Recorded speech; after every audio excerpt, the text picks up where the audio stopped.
So we had something take place today that caused some red in the market once again. We had discussions about this about a week ago, hoped we would not see it, but unfortunately the band-aid has been ripped off. There are no more questions and uncertainty surrounding this.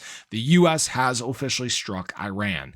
And I want to talk about what exactly took place. Does this mean we are going to see more red in the market? Will things be bloody heading into next week? We're going to talk about all that and more in this video. So if you guys are new or haven't already, show your support for the channel down below. It's been growing like crazy and it's all because of you guys. Now, I will say that really what caused this drop to happen was one, a little bit of surprise from this maneuver, which I'll get to that in just a moment, but really more so liquidations. Once again, longs getting way too close to price and getting liquidated to the downside. Now, this is the big news of the day.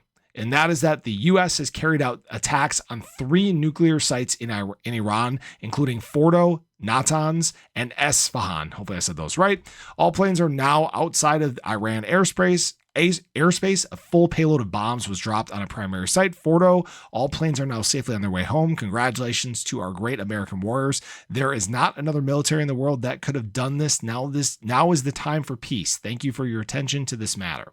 Now, Iran, it sounds like, is already vowing to strike U.S. bases in the region, so there will likely be retaliation and escalation. So now it is just a question of how is the market, in fact, going to react to this. A lot of people are getting bearish. It was already bearish, heading into the weekend, but I will say the market's actually holding up pretty well despite that. I will say we had $600 million in liquidations in a 12-hour period. It was very much condensed to a very short period of time.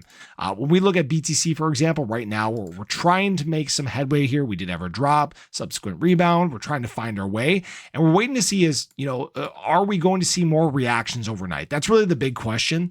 And then the even bigger question is what is going to happen as we get into the week. Are we going to see the stock market show some red? Is that going to bleed over to crypto, right? We have seen those things take place before.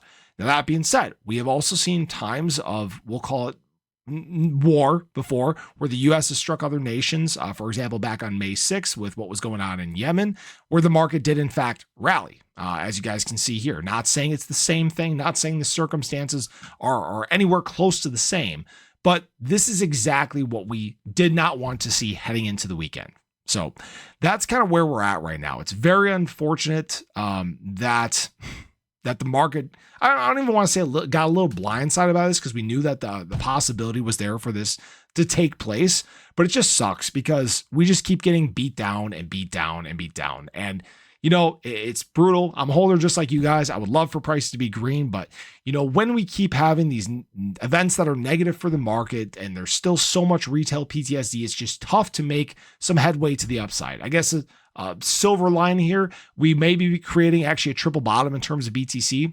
Saw these lows back on May 12th, saw these lows again here on June 5th, saw these lows again on yesterday's candle on Saturday. So there are a lot of questions. There are a lot of unknowns as we go through the rest of the weekend. Donald Trump actually right now is going to be addressing the U.S. citizens. So we'll see how things progress as the weekend moves on, but we'll wake up tomorrow and we'll make an assessment then. So I appreciate you guys. I hope you enjoyed the video. Hope you have a great rest of your evening, but I'll catch you guys in the next one. Take care.